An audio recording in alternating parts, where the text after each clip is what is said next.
जिसे इतिहास ने राक्षस कहा, महाकाव्य ने उसे अहंकारी बताया। लेकिन क्या आपने कभी सोचा है कि मरने से कुछ समय पहले रावण ने क्या महसूस किया होगा? क्या कभी उसके भीतर पछतावे की आग जली थी?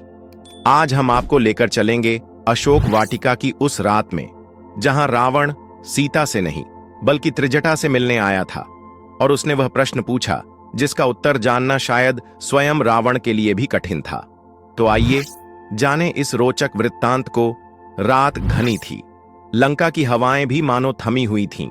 अशोक वाटिका के उस कोने में जहां कभी सीता ने महीनों तक मौन साधा था, एक स्त्री धीमे स्वर में प्रभु श्री राम का नाम जप रही थी।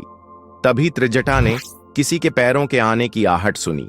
ना कोई प्रहरी, ना कोई रथ, ना सोने का सिंहासन, केवल एक छाया, भारी कदम, झुके कंधे।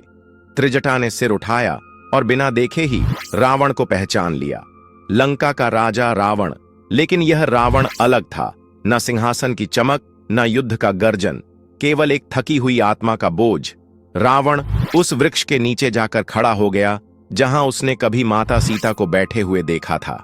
रावण धीरे से बोला, त्रिजटा, तुम जानती हो, जब सीता यहां बैठी थी मैं इस छाया से भी जलता था। त्रिजटा मौन रही। तुम चुप क्यों हो? तुमने सपना देखा था कि लंका जल रही थी। मैं रक्त से लथपथ पड़ा था, फिर भी मैं हंसा क्यों? त्रिजटा ने शांत स्वर में कहा, क्योंकि आप रावण थे और रावण को लगता था कि भाग्य भी उसके आदेश का दास है। रावण ने हंसते हुए कहा, भाग्य? भाग्य तो केवल राम के साथ है।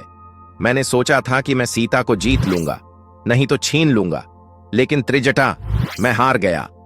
रावण की आंखों में पहली बार ना घमंड था, न क्रोध, केवल पश्चाताप था। उसने पूछा, क्या तुम सच में मानती हो मैं एक राक्षस था? त्रिजटा, मैं वेदों का झांता था, मैं एक शिव भक्त था, पर एक स्त्री की आंखों में जो शांति थी उसने मेरी सत्ता हिला दी। त्रिजटा ने शांत स्वर में कहा, क्योंकि वह प्रेम थी और आप अधिकार, वह तप थी और आप तृष्णा, वह राम के प्रति स्वेच्छा थी और आप उसे छीन कर पाना चाहते थे। रावण कांप गया और कहा, मैंने उसे छुआ भी नहीं, फिर भी मैं पापी कहलाया। क्या न्याय केवल राम के पास है? त्रिजटा बोली, न्याय उनके पास होता है जो अधर्म नहीं करते।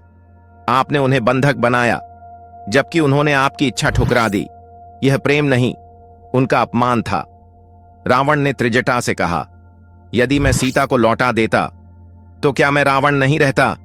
त्रिजटा ने कहा, आप तब भी रावण ही रहते, लेकिन विजेता कहलाते। आज आप इतिहास में रघुकुल के समक्ष योद्धा नहीं, पराजित राक्षस हैं। रावण ने लंबी सांस ली। त्रिजटा, यह मेरी अंतिम रात्रि है। कल मैं युद्ध में जाऊंगा, शायद मैं लौटूंगा नहीं, पर मृत्यु के बाद यदि सीता से मेरी आंखें मिलीं तो क्या मैं क्षमा मांग सकता हूं? त्रिजटा की आंखें नम हो गईं। यदि आपका प्रस्ताव सच्चा है तो राम अवश्य क्षमा करेंगे। अगले दिन वही हुआ जो त्रिजटा ने सपने में देखा था। अमावस्या का अंधकार, रणभूमि में रावण का पतन। रात में त्रिजटा अशोक के वृक्ष के नीचे दीप जलाकर बैठी थी। अचानक से एक धुंधली आकृति दिखी। वह रावण की आत्मा थी। त्रिजटा, मैं लौट आया हूं।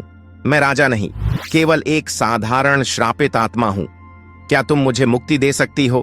त्रिजटा ने कहा, मुक्ति केवल सत्य स्वीकार करने से मिलती है। क्या तुम मानते हो कि तुम्हारे कर्म अधर्मी थे? रावण ने कहा, हां, मैंने अब समझ लिया कि राम शत्रु नहीं थे, वह एक दर्पण थे जिन्होंने मुझे मेरा ही कुरूप चेहरा दिखाया था। त्रिजटा ने कहा, तेरी आत्मा का बंधन तभी कटेगा जब अशोक वृक्ष की जड़ से स्त्री के रूप में पुनर्जन्म होगा, जहां तुझे अधिकार नहीं, समर्पण सीखना होगा। जहां तू प्रेम में अपमान सहेगा, तभी तू सीता का मौन समझ पाएगा। प्रकाश फैला। रावण की आत्मा चीख उठी, क्या यही है मेरी मुक्ति की राह? दोस्तों, यह था त्रिजटा और रावण का अंतिम संवाद। कैसा लगा? कमेंट बॉक्स में जरूर बताएं। अगर यह वीडियो आपको पसंद आई हो तो सब्सक्राइब करें, लाइक करें